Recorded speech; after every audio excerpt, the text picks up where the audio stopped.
Vicepresidenta segunda y ministra de Trabajo y Economía Social, ministro de Asuntos Exteriores, Unión Europea y Cooperación, ministra de Política Territorial y portavoz del Gobierno, presidenta de la Asamblea de Madrid, secretario de Estado de Comunicación, secretario de Estado para Iberoamérica, vicepresidente de Prisa, presidente ejecutivo de Prisa Media, presidente ejecutivo de Santillana, secretario y miembros del Consejo de Prisa, presidente de la Federación de Asociaciones de Periodistas de España, vicepresidente y consejero delegado de A3 Media, presidente de EGEDA, queridas amigas, queridos amigos. Como presidente de Nueva Economía Forum, les doy la bienvenida a un nuevo evento presencial y telemático del Foro de la Nueva Comunicación, gracias al mecenazgo del Grupo Telefónica, en nombre de cuyo presidente, don José María Álvarez Payete, les saludamos a todos ustedes.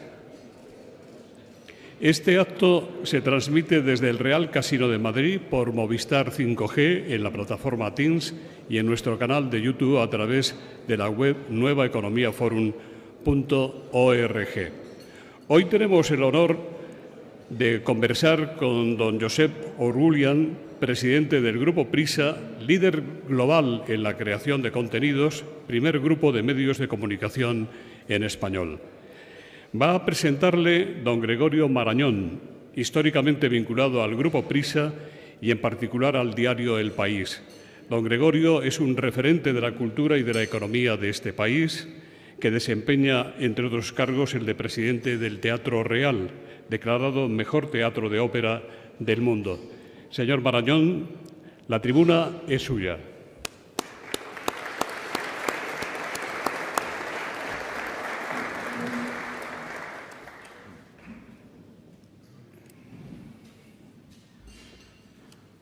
Muchas gracias, José Luis.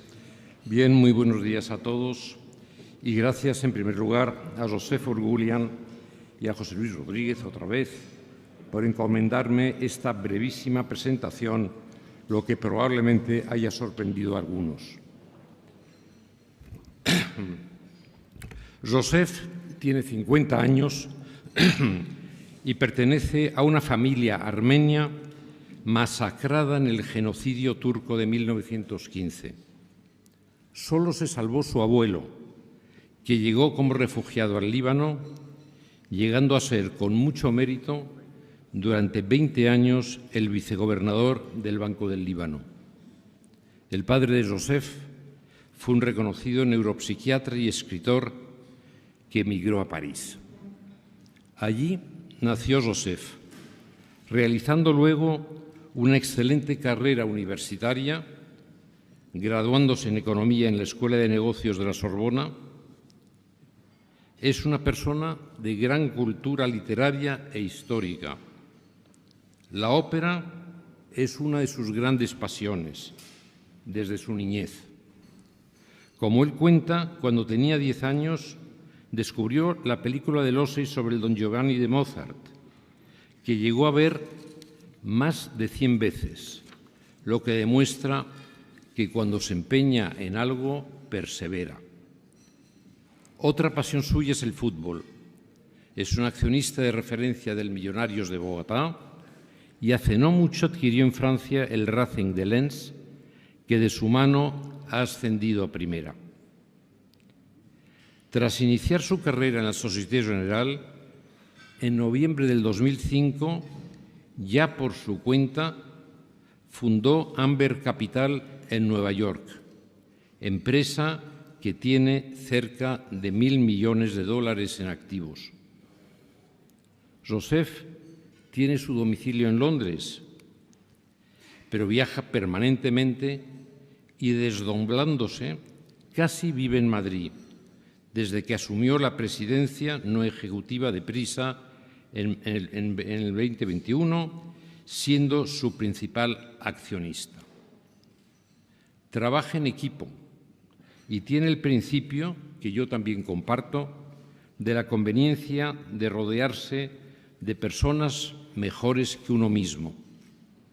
Hoy el principal grupo de medios de comunicación en español, está reorganizándose bajo su batuta, por utilizar una metáfora musical. Pero yo, conociéndole, añado que además de llevar la batuta, estará interpretando una composición musical de la que sin duda es autor.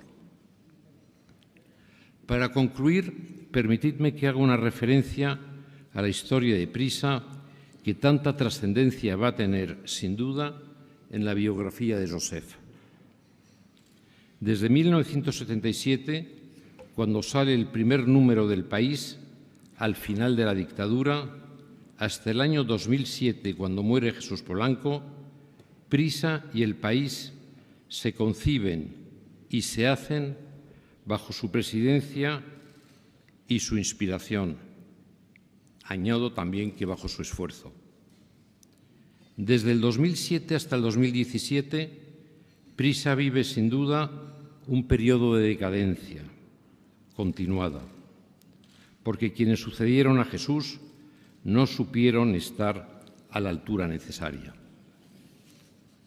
Joseph se incorporó como pequeño accionista y como consejero en el año 2015 y desde el primer día opinó, criticó y aconsejó decisiones distintas a las que entonces se tomaban.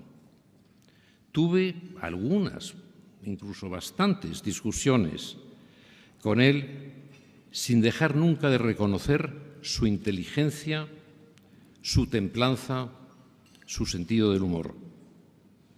Hoy tengo que reconocer, además, que en muchas de aquellas discusiones Joseph tenía razón. En el 2017, los 7 consejeros independientes de Prisa fuimos despedidos de manera, permitidme que lo diga, indigna, en la Junta General, pues ni se nos permitió siquiera defender nuestra posición. Entre ellos, el expresidente de México, Ernesto Zedillo, el exministro de Economía, José Luis Leal, el prestigioso financiero Alan Menck, la presidenta de Hispasat, Elena Pisonero, Alfonso Ruiz Asín, consejero de Movistar, y yo mismo. Aquello simbolizó el fin de un periodo que se materializó poco después. Perdí, por supuesto, mi condición de consejero, pero en ese trance gané un muy buen amigo. Joseph defendió decididamente nuestra permanencia, votando en contra de la propuesta de Juan Luis Cebrián. Y después de mi cese, me propuso volver al Consejo como consejero dominical, pero no me pareció oportuno aceptarlo. Desde entonces no hemos dejado de vernos, habiendo desarrollado una amistad que valoro mucho y que es, en definitiva, la que me ha traído hoy aquí. Por su parte, Joseph ha pasado a controlar Prisa con accionistas afines, poniendo en marcha una nueva y esperanzadora etapa. Muchas gracias.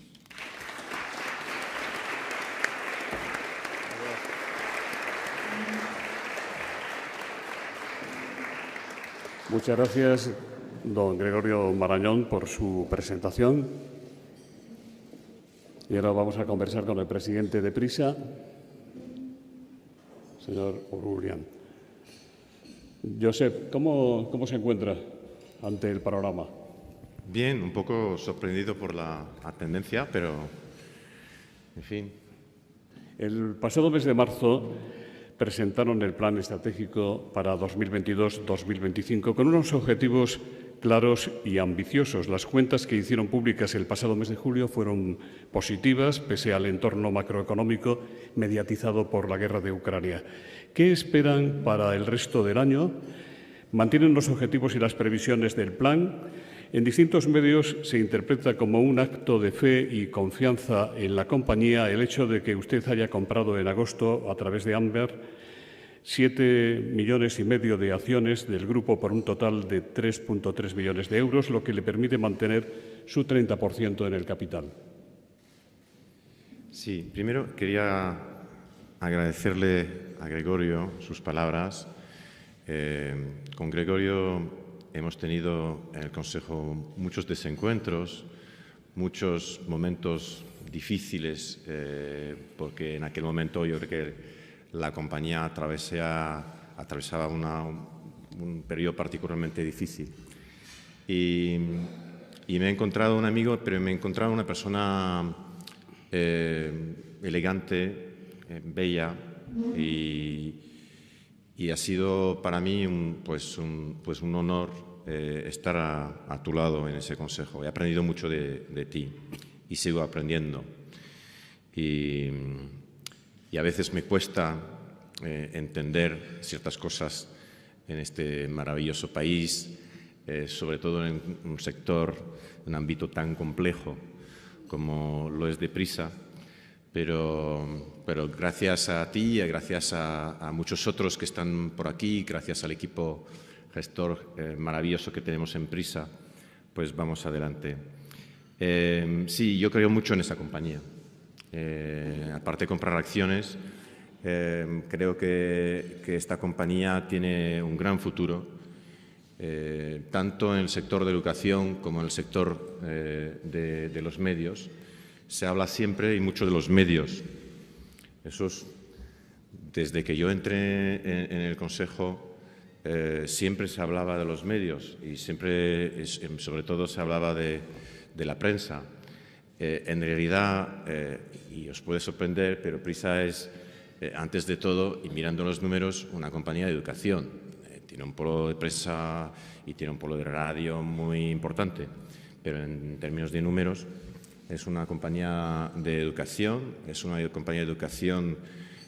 líder en sus mercados. Somos la única compañía de educación en 19 países de Latinoamérica y hemos desarrollado tecnología, liderazgo en lo que hacemos ahí, que francamente pues no deja de sorprenderme y lo bueno que lo estamos haciendo. Y en cuanto a nuestros medios, que los financieros llamarían tradicionales, en inglés se diría old media, ¿no?, que suena bastante mal, pero yo creo que, francamente, jugamos un papel absolutamente fundamental en la democracia española, en los países latinoamericanos donde estamos presentes, y estamos reinventando este modelo. Y esto me da mucha esperanza. Francamente, lo que se está haciendo desde el periódico, por ejemplo, pues me da mucha esperanza en estos negocios en el futuro. Prisa alcanzó un principio de acuerdo de refinanciación que le permite centrarse en el desarrollo de los negocios, otorgando estabilidad financiera a medio plazo, alargando el vencimiento de la deuda, mejorando la flexibilidad y estableciendo mejoras de márgenes vinculados a los criterios ESG. Por primera vez, Prisa cuenta con el apoyo de acreedores que apuestan por su plan de crecimiento. ¿Qué planes tiene, señor Orugulian, para solventar el problema de la deuda? Le pregunta el director de la agencia Servimedia, José Manuel González Huesa. Dice que los analistas señalan que es un importante punto débil del grupo, si bien han sentido el alivio del acuerdo de refinanciación. Sí, el acuerdo de refinanciación que hemos logrado es un acuerdo muy importante. En realidad, esa compañía tenía un problema desde hace 15 años. Y ese problema es que íbamos con una deuda excesiva que no se refinanciaba, se reestructuraba. Y entonces, cada 2 o 3 años, esa compañía chocaba en contra de la pared de la deuda, venían los acreedores y nos decían esencialmente, oye, siento mucho, vas a tener que vender un activo. Y como había este sesgo, digamos, más hacia los medios, pues, y algún medio en particular, pues se vendía todo el resto. Pero haciendo esto, obviamente, se mandaba una señal al mercado pues bastante mala para los activos que tienes que vender, ¿no? Señalabas al mercado, oye, voy a tener que vender un activo y además te digo cuál. y así pues se ha perdido mucho valor, creo, para la compañía. Refinanciar fue mi primer objetivo desde que entró en la compañía y me llevó un año para lograr un acuerdo con acreedores. Fue una negociación muy larga, muy complicada, en un momento de mercado que no tiene nada que ver con este momento de mercado. Y la finanza es así, o aprovechas el momento o, pues, después de la invasión de Ucrania, francamente, este acuerdo de refinanciación no hubiera sido alcanzable o posible para la compañía. Es un acuerdo muy flexible, es un acuerdo que nos da tiempo hasta el 2026, es un acuerdo que nos deja pagar en parte esta deuda sin tener que pagar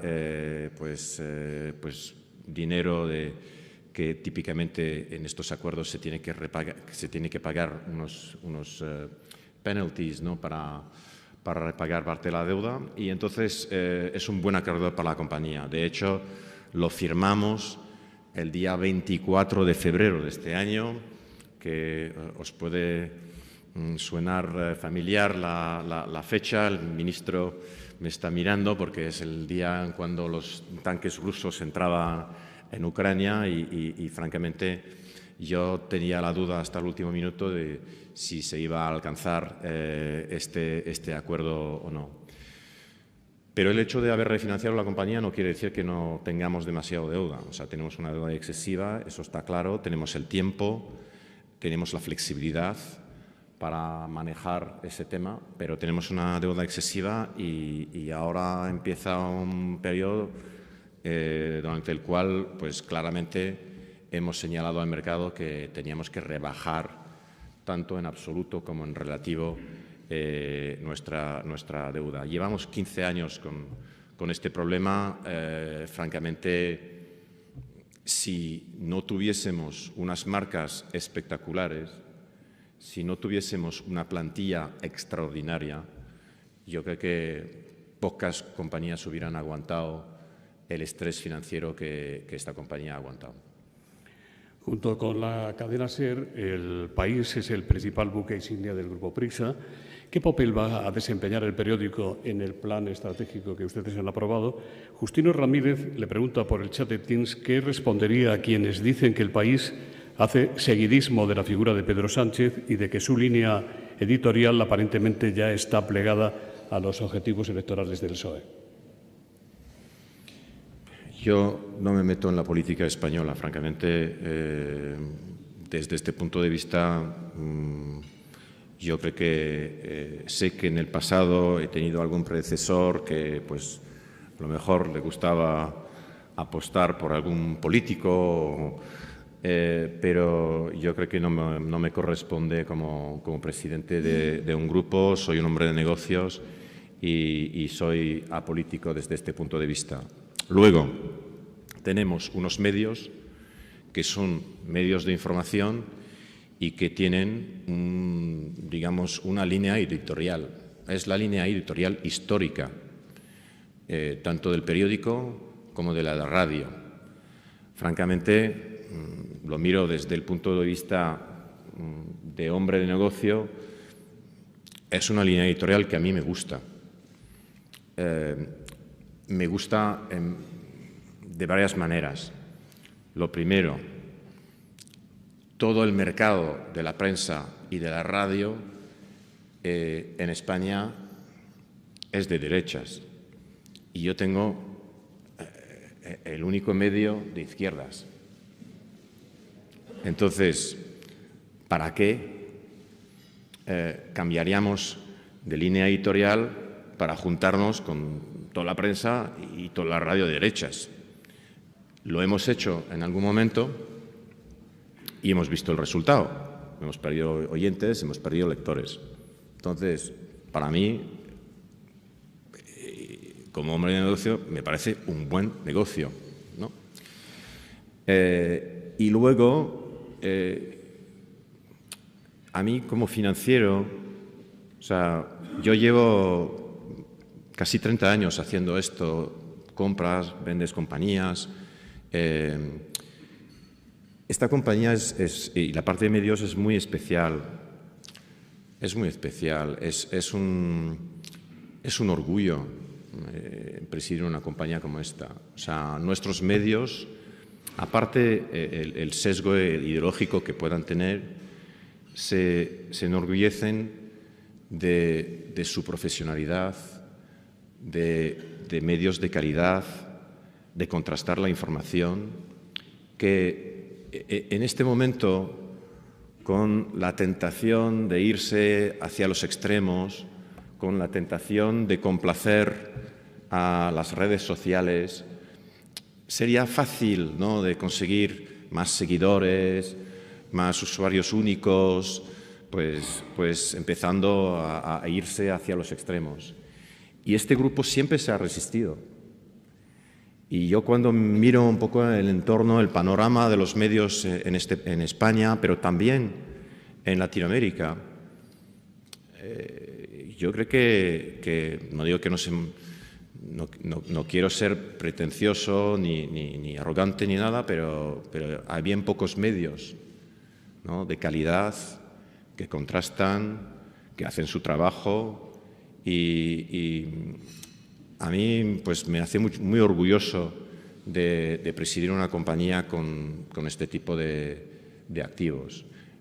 Soy perfectamente consciente de que yo no tengo nada que ver con esto. Yo no hago los medios de Prisa.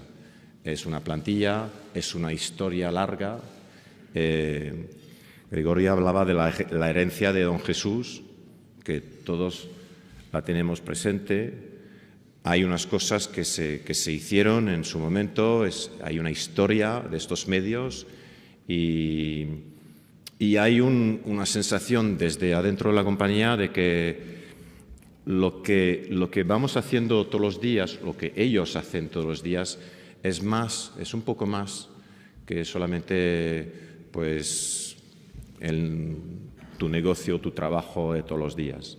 Aportas algo a la sociedad, aportas algo a la democracia y en esto hemos sido muy fieles a esta meta. ¿Qué retos tiene ante sí la cadena SER?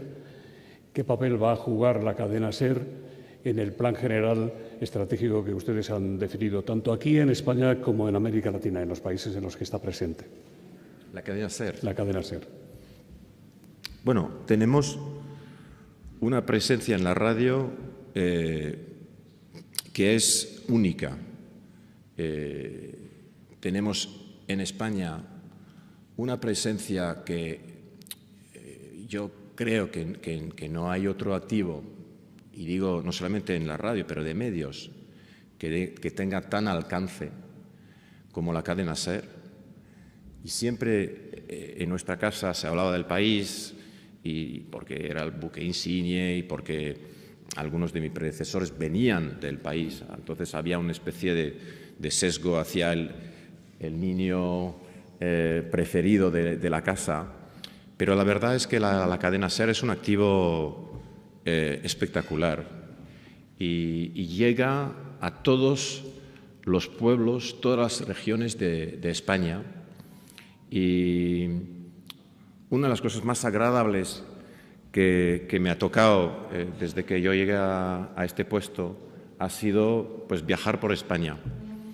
Viajar por España, conocer a nuestros amigos asociados de la radio en sus regiones, y eso ha sido la parte más amable, más agradable, y también me he dado cuenta del alcance de la cadena SER. Y yo creo que con esto pues este activo se puede hacer muchísimo. Y luego en radio en Latinoamérica tenemos una presencia en países como México, Colombia y Chile que es también abrumadora. Cuotas de mercado en la radio hablada por encima del 50%, en Colombia con Caracol, con la W, en Chile con la W, en México, una presencia en Ciudad de México y Guadalajara, donde somos líder de mercado con Radiopolis. Y yo creo mucho en el futuro de la radio. va a evolucionar, va a cambiar, o sea, va a pasar como dicen los expertos, de lineal a no lineal. O sea, vamos a hacer más podcast y en esto nos hemos lanzado sin saber exactamente cómo va a aterrizar el modelo de negocio, pero nos parece importante ocupar este terreno porque el podcast es un poco el futuro de la radio. Y con los activos que tenemos, con las marcas que tenemos, pues yo creo que vamos a poder dibujar un futuro muy interesante para nuestras radios. Prisa vendió su posición en Santillana y volvió a recuperarla bajo su liderazgo, señor O'Rulian, y sigue siendo Santillana líder en el sector educativo en América Latina. ¿Qué resultados está teniendo la nueva estrategia, en particular con sus productos digitales, que se consideran un ejemplo de adaptación a los tiempos que vienen? Sí, Santillana pues nos tocó vender Santillana España.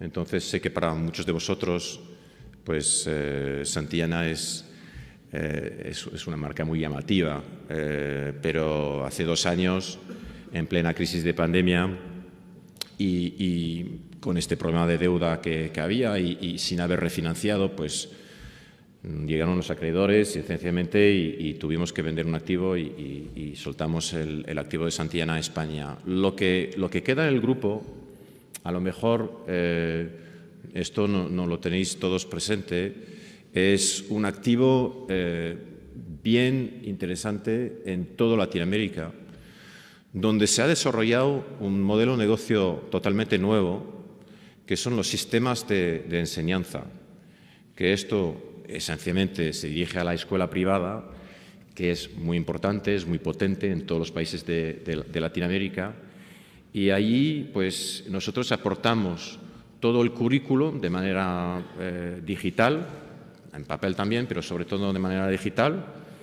Y este negocio se ha desarrollado mucho en los últimos años y con la pandemia pues está literalmente explotando.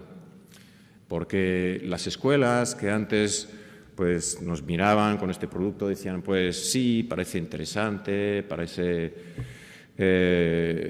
bueno para nuestros alumnos, pero nosotros vamos desde siempre con manuales de texto y con el libro y tal. Y ahí, no sé si os dais cuenta, pero en toda Latinoamérica cerraron las escuelas durante casi 2 años enteros. Y entonces, bueno, eso tiene consecuencias sociales, generacionales absolutamente dramáticas. Pero nosotros, llegando con nuestro producto, les ofrecemos a estas escuelas pues una alternativa y les ofrecemos un producto que de verdad les añade muchísimo valor. Es otra gran satisfacción de trabajar en un grupo que aporta valor a sus clientes de manera demostrable. Aparte de esta solución digital, somos capaces de demostrar a las escuelas, demostrar a sus clientes que las escuelas que adoptan nuestros sistemas de enseñanza pues tienen mejores resultados en todos los exámenes. Y eso en todos los países donde estamos presentes.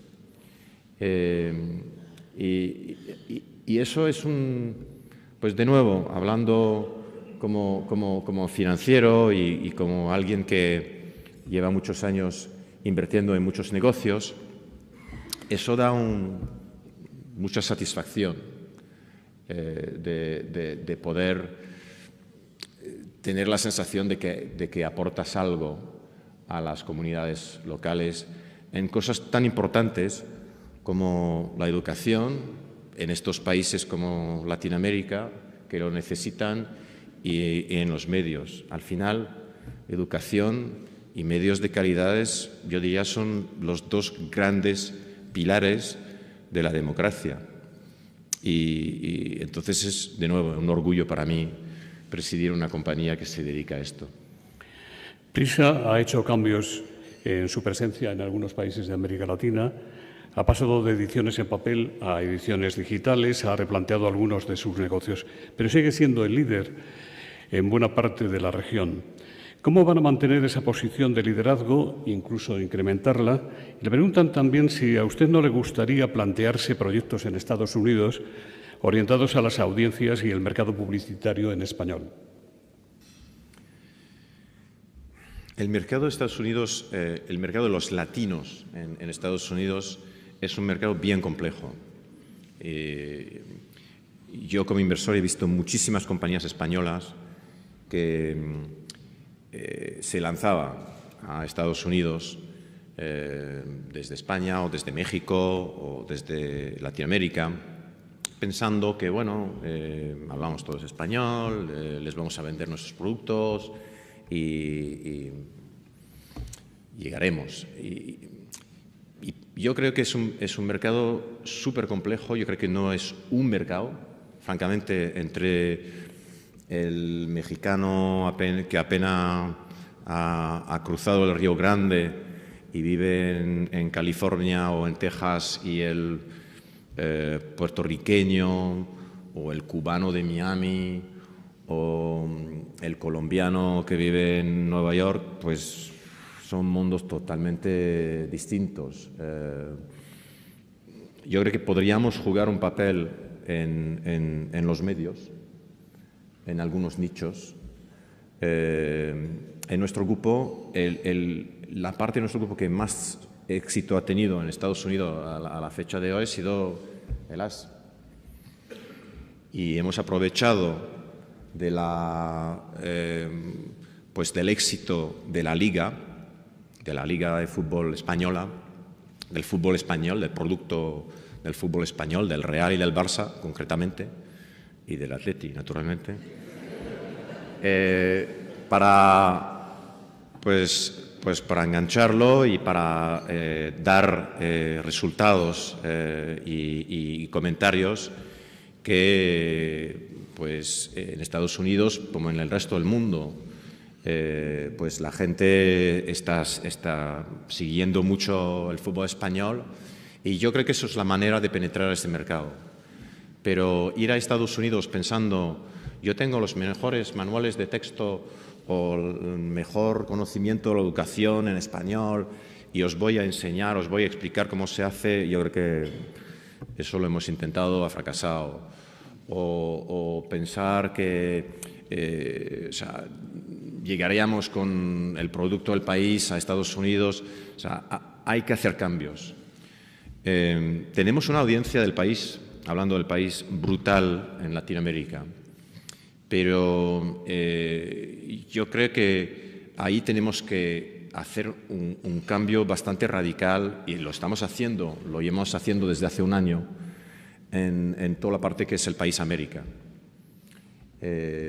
Y vamos a Latinoamérica con nuestro producto que era demasiado, yo diría, español. Y francamente al mexicano, al colombiano, pues no le importa tanto los sondeos en Andalucía o los escándalos en no sé qué región. No voy a decir un nombre de región porque voy a meter la pata y la gente va a decir, alude a no sé quién y no sé qué.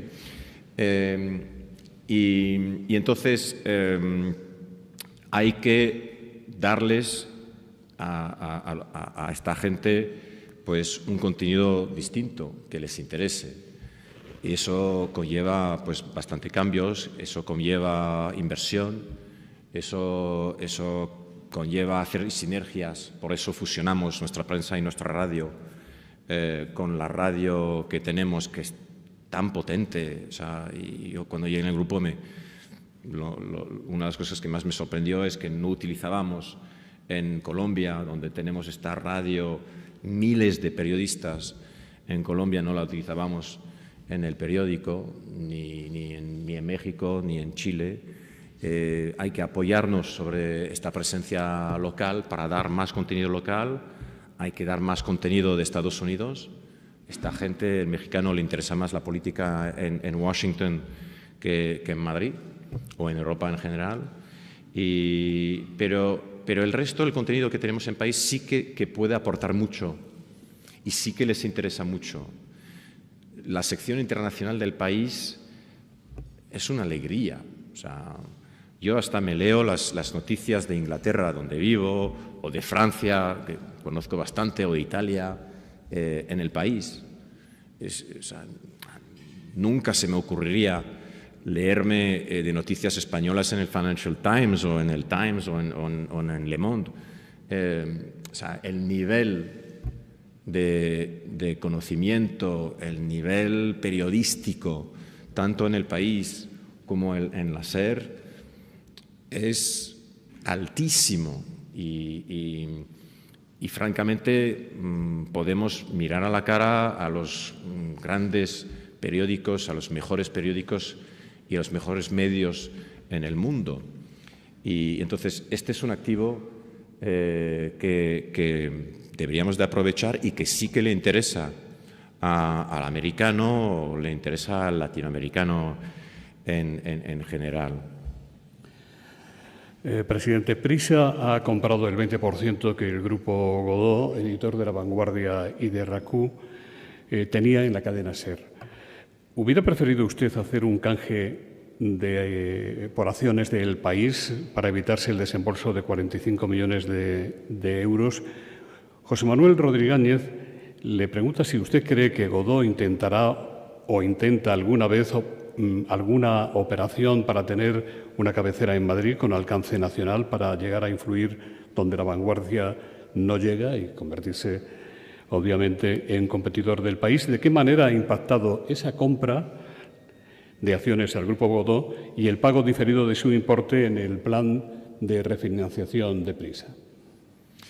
Bueno, varias cosas. Primero, la relación con el Grupo Godó es muy buena, es extraordinaria. Y yo creo que desde el país miramos a La Vanguardia como otro gran periódico de calidad. Yo decía antes, y no quería ser injusto, que pues en este país a lo mejor no hay tantos medios que tenga un nivel de calidad, de conocimiento, pero La Vanguardia yo creo que es otro periódico de calidad, de nivel, pero aquí no quiero hacer demasiada publicidad a un competidor, pero la compra de la radio es una cosa muy natural para nosotros. Los minoritarios de la radio, francamente, era una cosa que no tenía mucho sentido, no tenía mucho sentido para el Grupo Godó, no tenía mucho sentido para ellos. La relación era un poco tensa y, francamente, yo creo que la culpa la teníamos nosotros. No creo que nos habíamos comportado siempre muy bien con nuestros minoritarios ahí. Y entonces, pues apenas llegado en Prisa, yo me dirigí a ellos y les ofrecí toda una serie de acuerdos potenciales y desde pues que quedáramos así o que hubieran podido subirse en la parte de medios donde habíamos hecho la fusión entre la radio y la prensa y otras posibilidades. Y al final pues llegamos a ese acuerdo que demuestra que un grupo que no tiene muchos medios financieros como nosotros, pues apuesta por la radio. Nosotros apostamos por nuestra radio, creemos en el futuro de la radio. Y de hecho, este año, la radio es nuestro medio que mejor se comporta en términos de ingresos y en términos de resultados. Creemos que hay un gran futuro para nuestra radio y metemos nuestro dinero donde pues, vemos futuro. Prisa, que fue uno de los precursores de la televisión privada en España, vendió Canal Plus y La 4. ¿No siente usted el impulso de que el grupo vuelva a tener uno o varios canales en España? ¿No lo siente usted como una carencia importante en el grupo líder de comunicación en español? Yo empecé a mirar Grupo Prisa como inversión potencial cuando se vendió Canal Plus. Quiero decir, para mí, o sea, históricamente, cuando me veía con tanto Grupo Prisa como Sogecable, yo veía Sogecable como un cáncer para esa compañía, pero con mis gafas de financiero. Era un grupo que quemaba mucha caja, que tenía un problema de mercado estructural, en el sentido de que no había llegado a tener el número de suscriptores suficiente y entonces o bajaba mucho los precios para ampliar su base de suscriptores, pero entonces, o sea, a mí me parecía que había un problema tal como estaba en el grupo, un problema estructural y francamente en aquellos años a tener mucha deuda con un negocio que quemaba mucha caja y esa deuda venía de la compra de Sogecable, eso creo que fue pues, el error que reventó la compañía.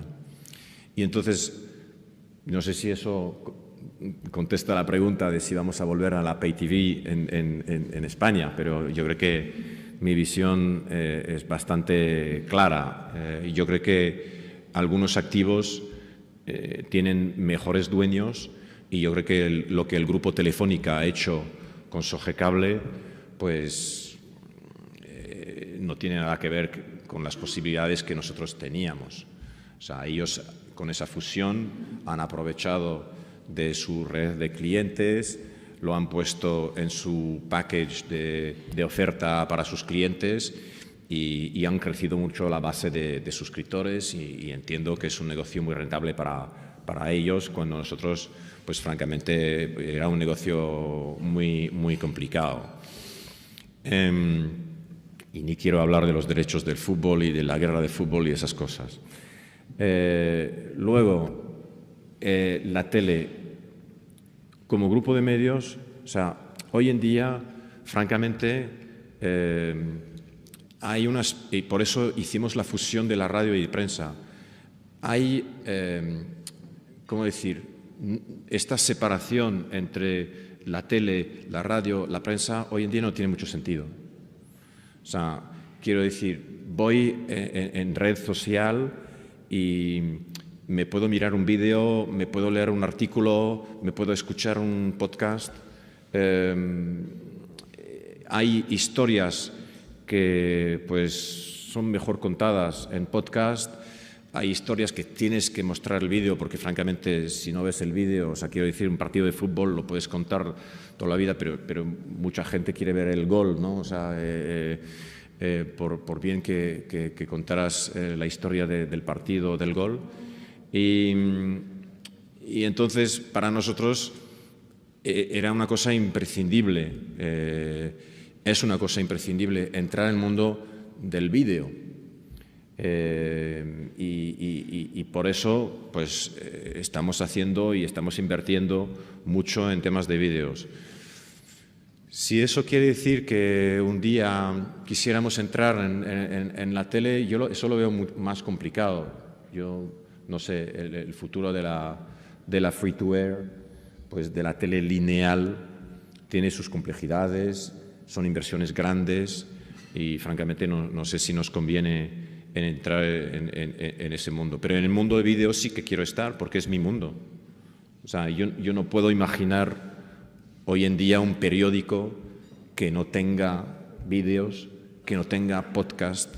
O sea, mis hijos, por ejemplo, pues mi hijo mayor le cuesta mucho, o sea, la idea de leer un artículo, ahora se ponen al lado de los artículos 2 minutos o 3 minutos, o sea, el tiempo que te vas a gastar leyendo el artículo y leer un artículo de 2 o 3 minutos para ellos les cuesta mucho. Están todo el día en TikTok, nosotros tenemos que estar en TikTok para llegar a esta generación. O sea, si no hablamos su idioma, no llegamos. Entonces tenemos que hacer contenidos distintos, tenemos que empaquetear nuestros contenidos de una forma distinta para llegar a nuestros pues, lectores, oyentes, clientes. Usted tiene unas acreditadas gafas de inversor, pero yo aprecio también el valor emocional de sus inversiones, tanto en los medios como en equipos de fútbol. Acaba de comprar usted hace unos meses el Zaragoza. ¿Para qué?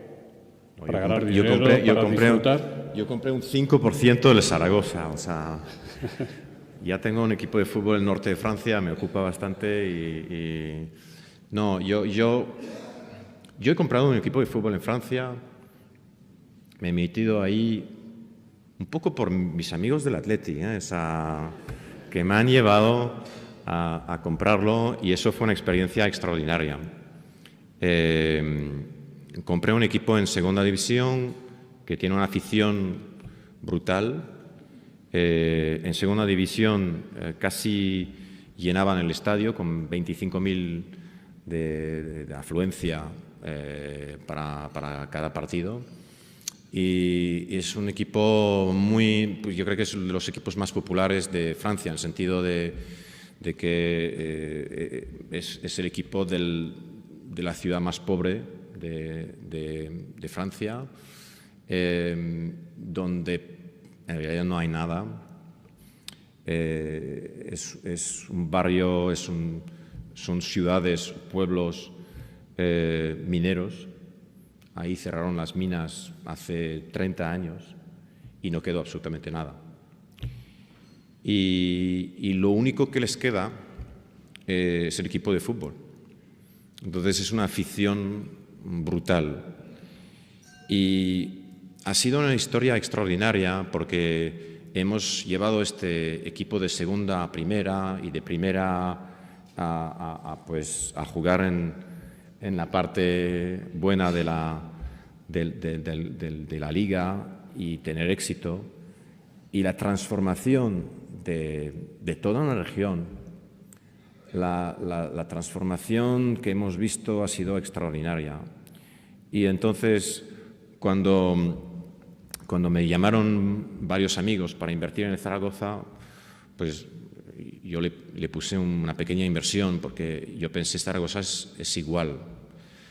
Es un poco distinta porque no es una ciudad pobre, es una ciudad grande, pero es capital de región, es un club histórico y falta muy poco para muy poca inversión, hacerlo bien. Y si llevas estos equipos, estos clubes de segunda a primera, pues el apalancamiento, perdón por hablar como financiero, pero el apalancamiento operacional, ¿no? es brutal. O sea, ahora nuestro estadio está lleno en Francia. Tenemos 40.000 personas que van al estadio, tenemos 30.000 abonados. Es una cosa brutal. Y yo creo que si Zaragoza lograse un día volver a su sitio natural, que es la primera división, pues también tendría un gran éxito al nivel pues regional y económico.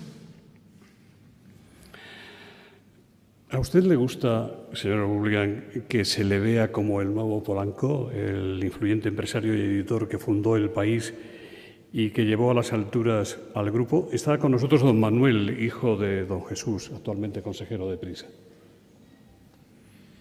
Yo le voy a contestar como le contesto a la gente de mi club de fútbol.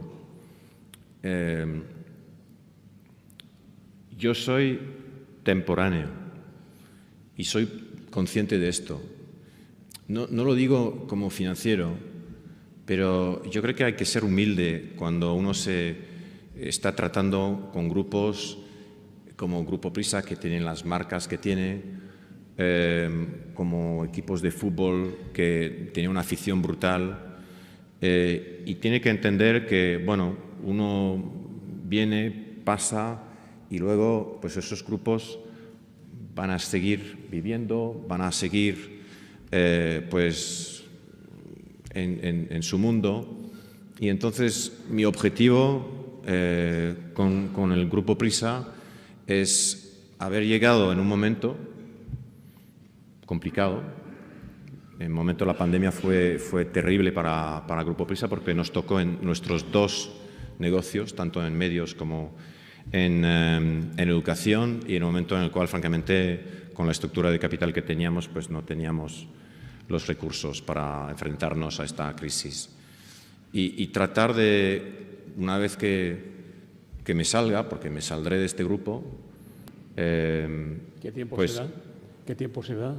No tengo idea, pero espero poder decir, oye, le he tomado aquí y le he llevado allá, he contribuido algo a este grupo, es lo mejor que puedo hacer. O sea, yo no tengo ambición de crear una dinastía de dueños de los medios o de educación y aquí, ni de ser un gran empresario del fútbol de toda la vida y que me hagan una estatua no sé dónde.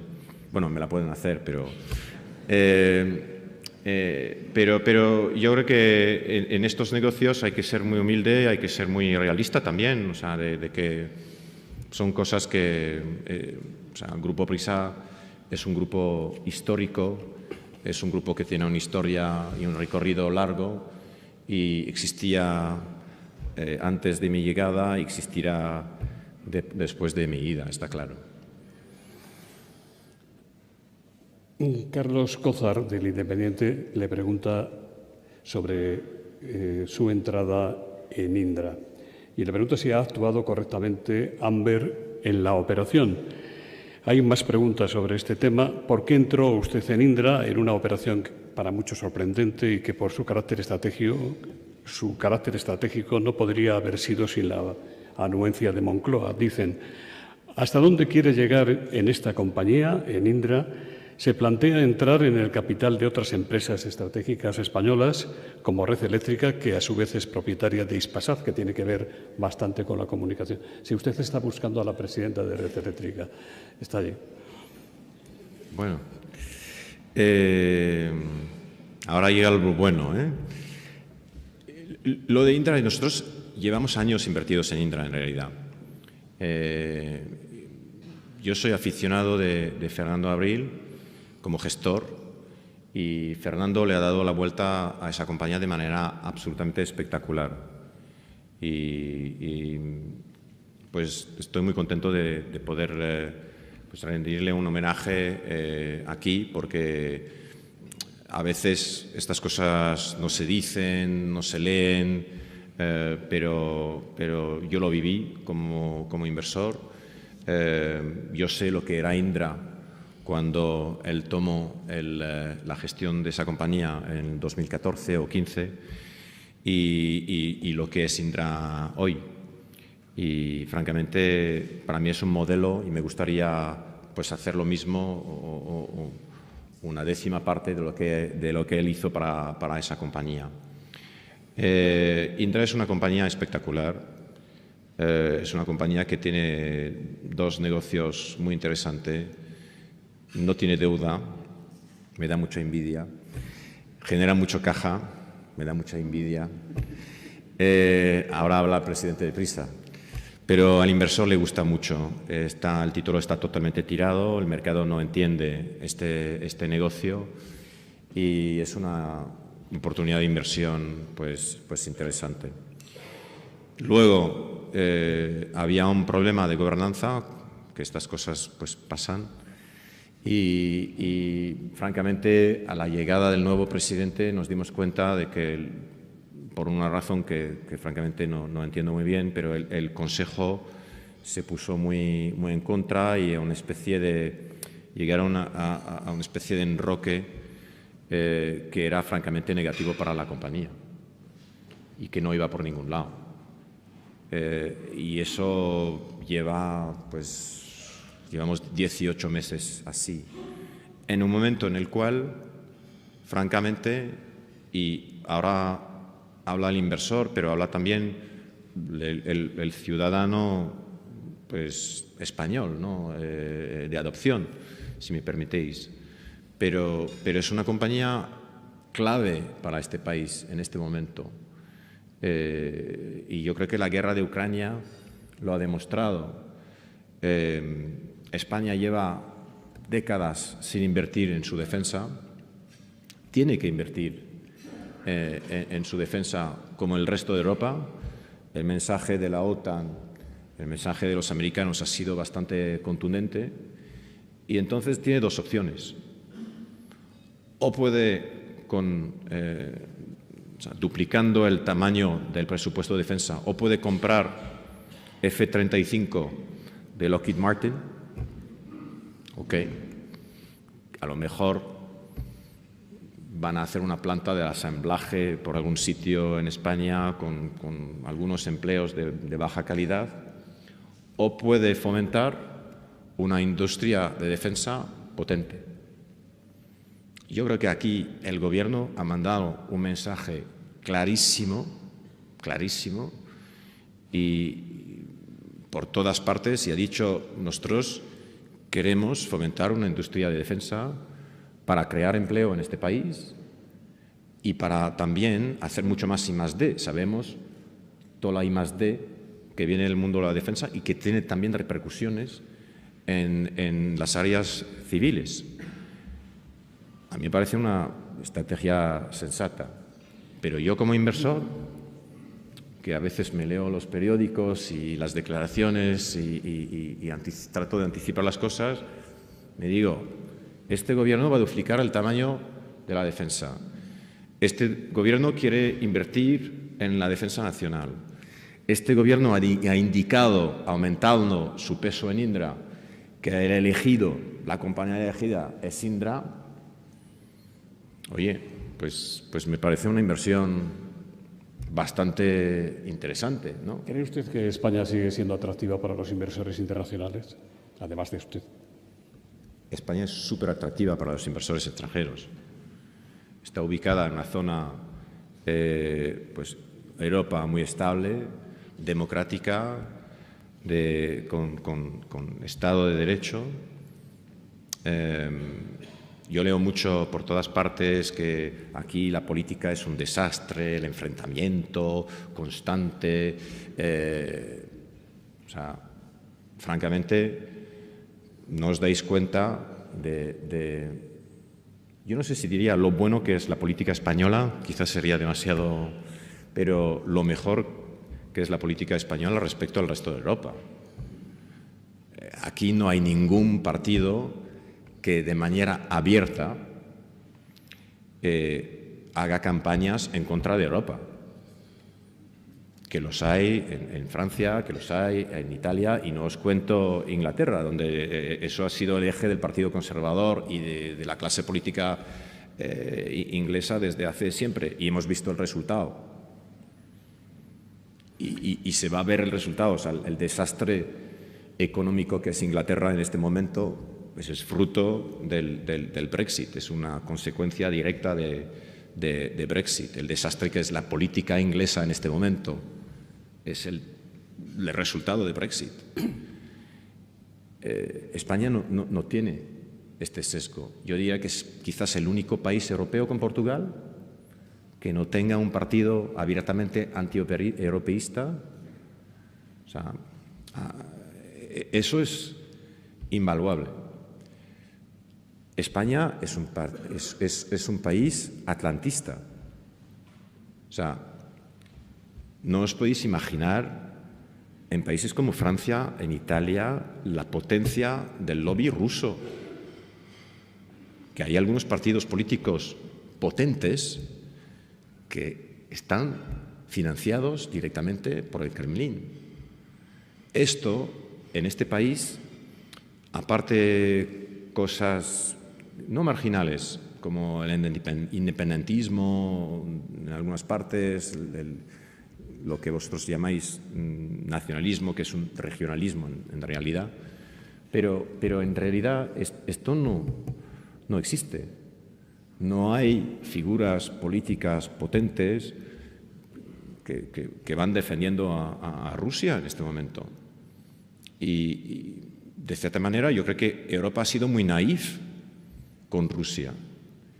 Y se nos han abierto los ojos en febrero, pero francamente, si hubiéramos sido un poco más, no sé, conscientes de lo que pasaba y si hubiéramos leído El País un poco más, quizás, nos hubiéramos dado cuenta de que Rusia desde hace 20 años va financiando todos estos partidos, todos estos movimientos, todos estos bulos, todas estas redes que juegan en contra de nuestra democracia.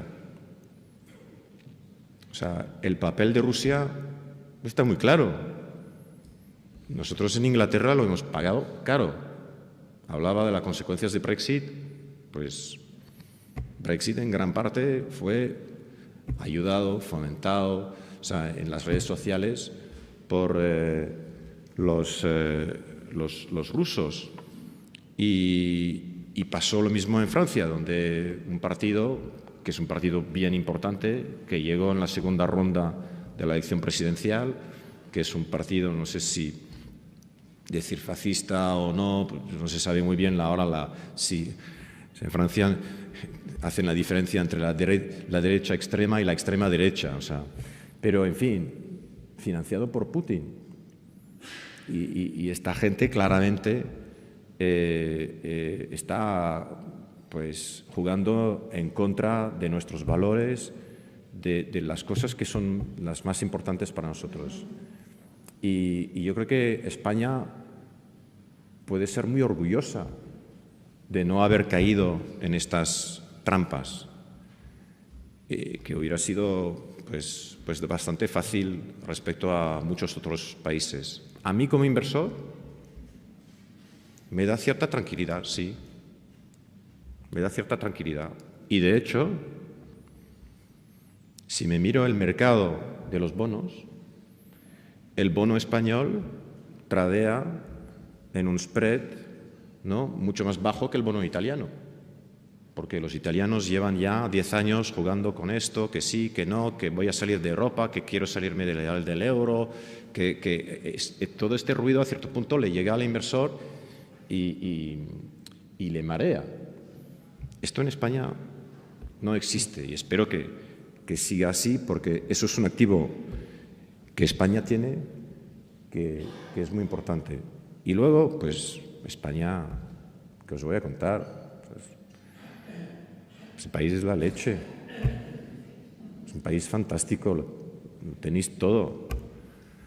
O sea, a veces la gente se queja mucho, pero francamente, pues, yo no entiendo cómo se puede quejar. O sea, solamente falta viajar por el resto del mundo. Y yo como inversor veo una sociedad estable, una democracia estable, un Estado de Derecho. Sí, hay problemas de ¿cómo decirlo?, con cierto nacionalismo, regionalismo. Hay la herencia de la guerra civil que se nota en la pelea política, el enfrentamiento político. Pero yo creo que mucho de esto se ha superado y yo tengo confianza en que esta sociedad es muy madura y va por adelante. Agustín Llanel, de la Federación de Sindicatos de Periodistas, dice que Prisa Media es uno de los 140 medios que han firmado un acuerdo con Google para recibir un pago por el servicio Google News Showcase, y le pregunta si en Prisa negociarán con los trabajadores para pagar a los periodistas la parte que les corresponda por ser los autores de las noticias, cumpliendo la normativa europea. Pues eso sería una pregunta para nuestro CEO, nuestro presidente de Prisa Medios. Hay dos estrategias, ¿no?, con las redes sociales. Si tú eres un medio tradicional, ¿no?, puedes enfrentarte, puedes decir, bueno, las redes sociales se llevan la gran parte de la torta publicitaria es injusto. Nosotros invertimos mucho en nuestros contenidos, ellos vienen, se llevan ese contenido y lo venden, pues se llevan casi todo el pastel. Y luego hay otra manera de gestionarlo que ha sido nuestra, que es sencillamente decir, bueno, eso es la realidad. Y ese es un problema que no es nuestro, que es el problema del regulador. Aquí yo creo que lo van haciendo desde Europa, porque gradualmente los políticos se han dado cuenta, pues, de los efectos perversos de las redes sociales. Hablábamos del enfrentamiento, hablábamos de los bulos, hablábamos de toda una serie de cosas que ahora todos conocemos, todos vemos en el día a día. Pero nosotros, como grupo de medios, tenemos que enfrentarnos a esa realidad. Y entonces tenemos que colaborar con estas redes sociales, llegar a acuerdos y esperar que en algún momento, pues, los políticos, las Cortes, los reguladores, pues nos ayuden de cierta manera, porque sí, es verdad, o sea, la información de calidad, la inversión en los medios de calidad no necesariamente paga, y exactamente no paga como los algoritmos de las redes sociales. Pablo Ferrer, de Hispanidad. No sé si a quien me hacía la pregunta le ha gustado la respuesta, pero yo sigo. Pablo Ferrer, de Hispanidad, le pregunta cómo es su relación con Pedro Sánchez, y Luis Torres le pregunta si se ha reunido usted con Feijóo o pasan ustedes cada uno del otro. Yo me he reunido porque entiendo el papel que juegan nuestros medios en este país. Yo me he reunido tanto con el presidente del Gobierno como con el líder de la oposición. Me parece normal, para presentarme, para, pues, también explicar lo que vamos haciendo desde el grupo y la relación con todos los partidos democráticos es excelente, o sea, es muy buena. Yo creo que ellos entienden que estamos por la labor de fomentar la información de calidad, los medios de calidad, y entienden, quizás en la izquierda lo entienden mejor que en la derecha, porque les va a costar un poco, pero que tenemos un sesgo histórico, que es el sesgo de la reacción, que digamos es más socialdemócrata. Y eso está bien. Yo creo que estamos ubicados donde tenemos que estar y nos quedaremos ahí. Dos últimas preguntas, presidente. Fernando Jauregui le dice cómo valora el estado de la libertad de expresión en España, y Miguel Edjan Angue, embajador de Guinea Ecuatorial, dice: en el plan estratégico del grupo contemplan alguna acción hacia África en un momento en que España aumenta su interés hacia el continente. En la línea editorial hacia África se percibe una visión sesgada.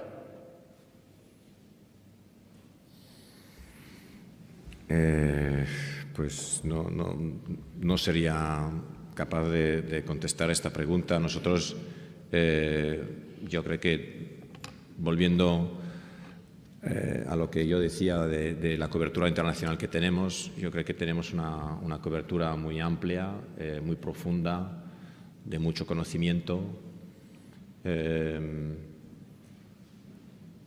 A lo mejor, en cuanto a Latinoamérica, África no le sé decir, pero yo creo que en cuanto a Latinoamérica hace falta pues latinoamericanizar un poco nuestra reacción. O sea,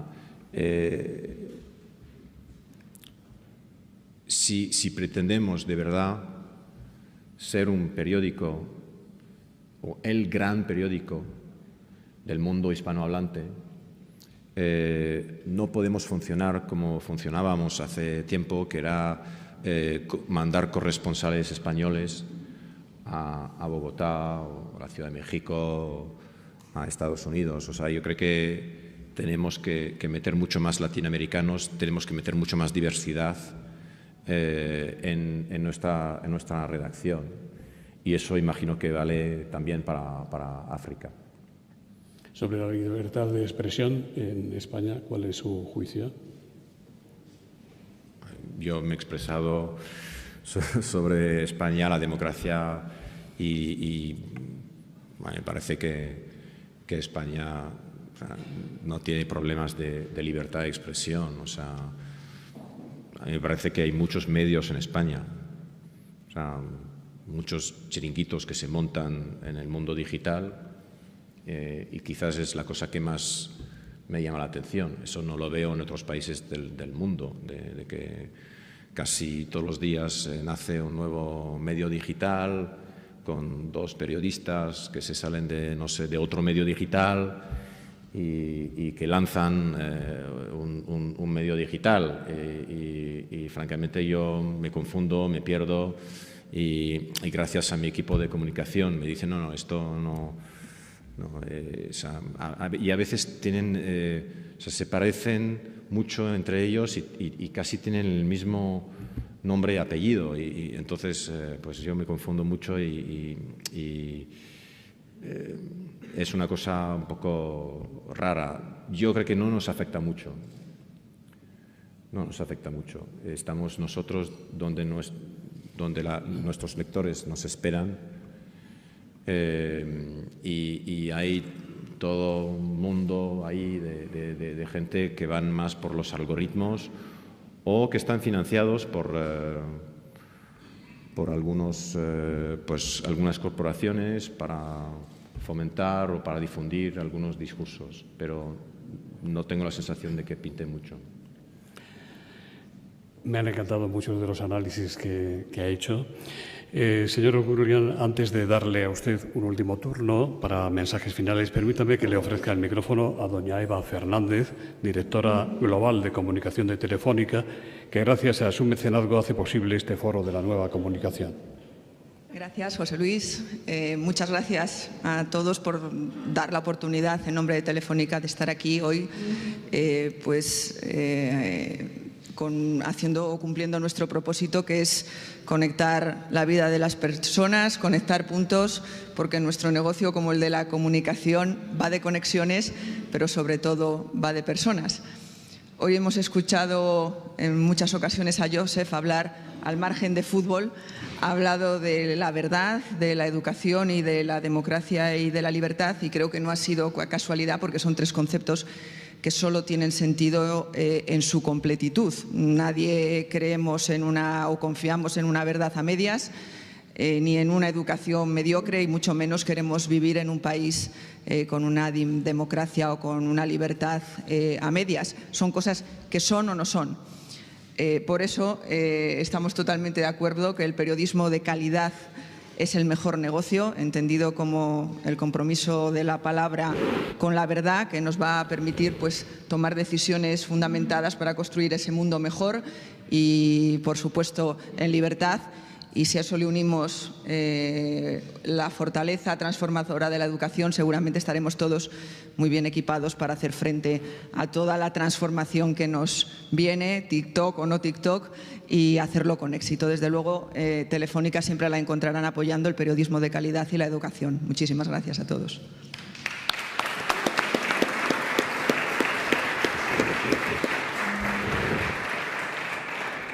Qué bueno, muchas gracias por tus palabras. Y también he entendido, y eso me da mucha alegría, que Telefónica me va a subir el presupuesto de publicidad, o sea que...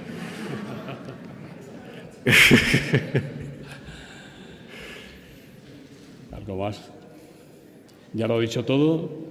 Sí, yo no sé si hay otras preguntas. Tenemos que finalizar, pero usted tiene la última palabra.